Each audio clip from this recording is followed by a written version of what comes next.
Assalamualaikum warahmatullahi wabarakatuh.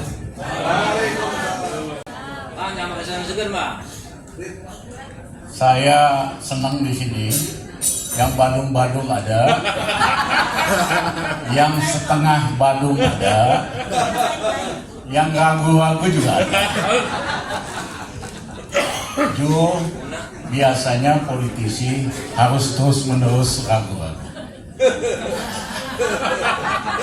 Ini teman lama saya. Ya, jelek-jelek Rizal Ramli itu yang membantu mengedit ADART PAN. Salah satu pendiri PAN. Ya, cuman waktu itu Mas Amin minta saya masuk jadi ketua PAN, saya nolak, saya usulkan Dr. Arif Arimam. Kemudian Bang Taufik Dimas bujukin saya, Rizal kamu harus jadi ketua PDIP. Kita menolak. Gus Dur panggil, kamu pilih apa aja jadi ketua PKB, asal jangan gantiin saya. Kenapa saya mau tetap independen?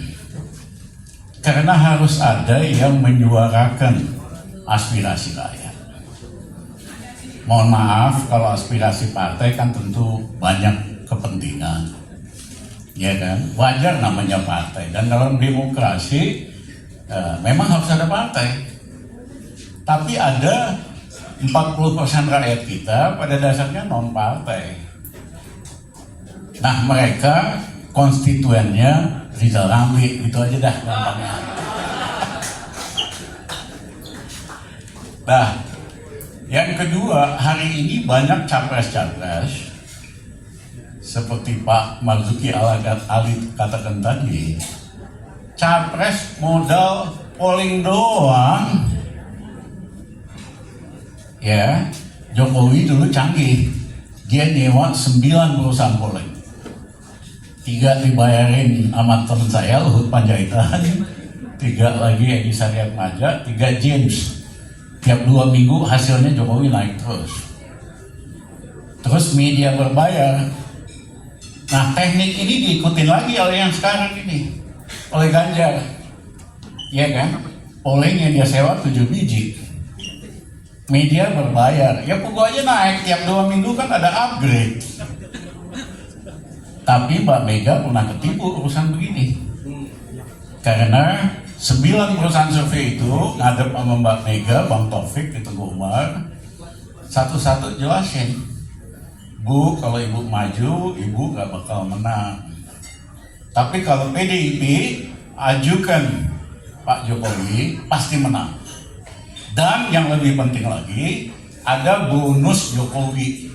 PDIP bakal naik dari 16,5% ke 33%. Gila gak bonusnya itu? Yang lain bilang bakal naik ke 35%, ke 34%. Range itu dari 32 sampai 39%. Dan mereka presentasinya canggih, pakai tabel, grafik. Akhirnya Mbak Mega sama Bang Taufik, sampai last minute Bang Mega sama Taufik itu gak mau Jokowi. Akhirnya setuju. Betul, pemilihan umum Jokowi menang, tapi PDIP hanya naik dari 16,5% ke 18,5%, cuma 2%. Ya, Mbak Mega marah sekali. Sebagai bonus, Jokowi daripada nggak rame, ya taruhlah Mbak Puan jadi Menko, kan gitu aja. Politik Indonesia ini kecil, bukan pikiran-pikiran besar, bukan ide-ide besar buat nyelamatin bangsa kita. Nah, kita sudah lewati pemilihan orang dengan model pencitraan, hasilnya kayak gini. Saya mohon maaf, saya kan kenal Jokowi jauh hari. Jadi gubernur datang ke kantor saya, minta tolong urusin MRT. Dia nggak punya teman di luar negeri, ya kita urusin 2 minggu jadi mulai MRT. Ya, nah poin saya, stop, ini waktunya tinggalkan pemilihan presiden lewat pencitraan. Hasilnya aduh, iya kan? Ini Ganjar ini kayak Ahok lah.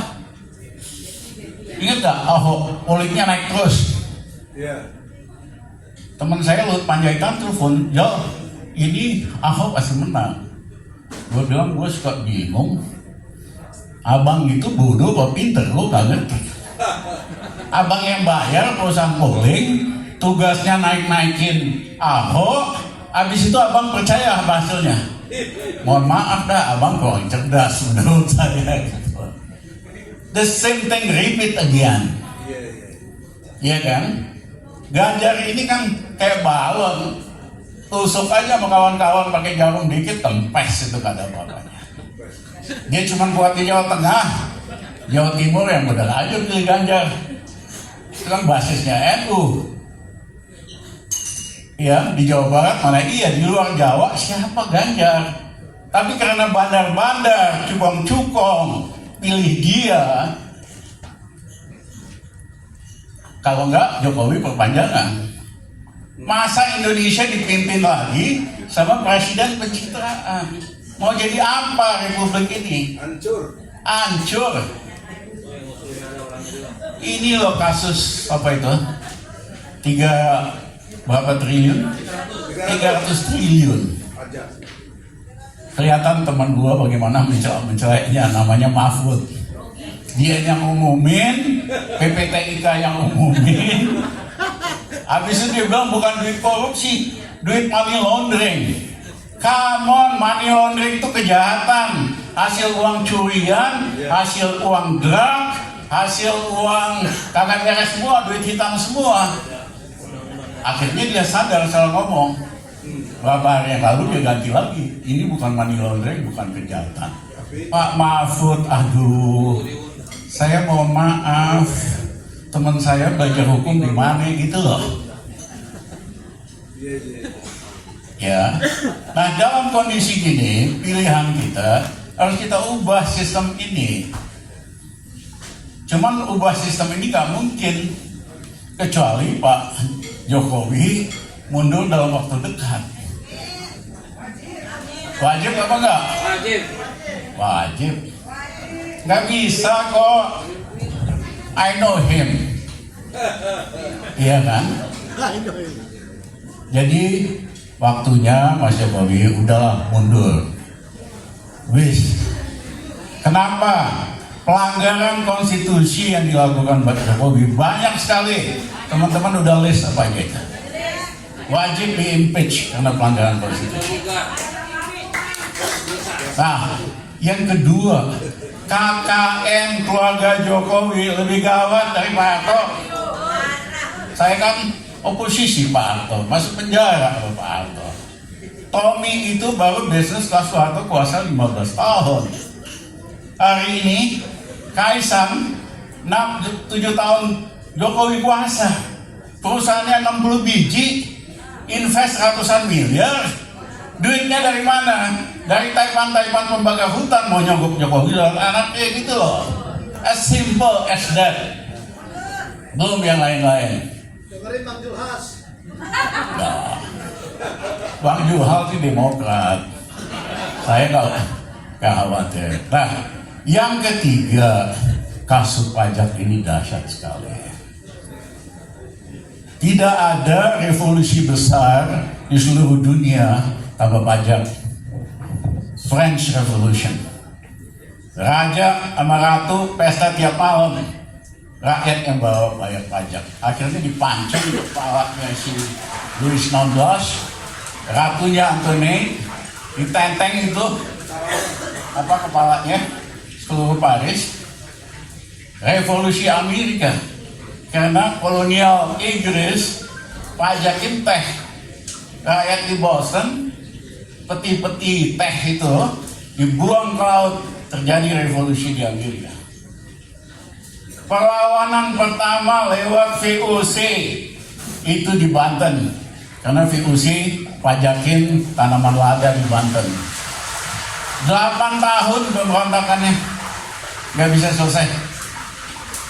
Ya, jadi pajak ini Kalau saya percaya, Mas Gatot, ini jalannya Tuhan. Ya, kita banyak rakyat kita yang berdoa ada perubahan, inilah jalannya Tuhan. Suara rakyat, ada yang bilang suara Tuhan.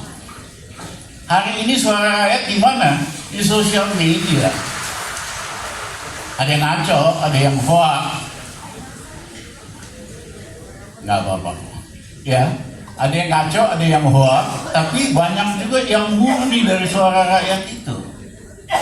Nah, apa yang terjadi di kasus Sambo adalah people power via social media 1.0. Apa yang terjadi dengan pajak ini adalah people power lewat social media 2.0. Saya minta aktivis-aktivis fokus sama 3 hal aja. 1, pelanggaran konstitusi Jokowi yang pantas di-impeach, pantas dipenjara. Yang kedua adalah KKN anak-anaknya dan elit ini luar biasa ganasnya dibandingkan Soeharto. Yang ketiga adalah soal pajak. Pak Marzuki itu si Raffles itu rumahnya gede kayak istana, bayar pajak 300.000. Gila nggak?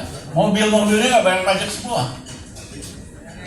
Nah, kalau kita fokus ke 3 hal ini, Jokowi jatuh bentar lagi. Nah, tapi saya mau berbaik hati. Saya mau bilang sama Mas Jokowi, please Mas Jokowi, please. Istilahnya Nurhalis Majid pada pertemuan mau bikin komite reformasi terakhir sebelum Pak Harto mundurkan diri. Semua setuju bikin komisi reformasi. Satu-satunya yang beda Dr. Nurhalis Majid, pendiri Paramadina. Dia pakai bahasa Jawa yang kasar sekali. Pak Harto, Pak Harto wis warak. Rakyat biasa menghina Soeharto, katakan Soeharto udah, lu tuh udah kenyang. Soeharto tersinggung. Aku juga nggak patean. Besoknya terjadilah transition of power to Habibie. Saya mau ingatkan Mas Jokowi, apapun saya kenal sama dia, teman, saya bilang wes Mas Jokowi, keluarga sampean udah warak, wes, jangan lewatin batas ini, karena rakyat kita nggak akan sabar. Nah, kita tinggal ngajak Pak Jo. Dulu PAN partai awal untuk reformasi, anti KKN macam-macam. Kita ajak Pak Jo buat kembali ke fitrahnya. Terima kasih.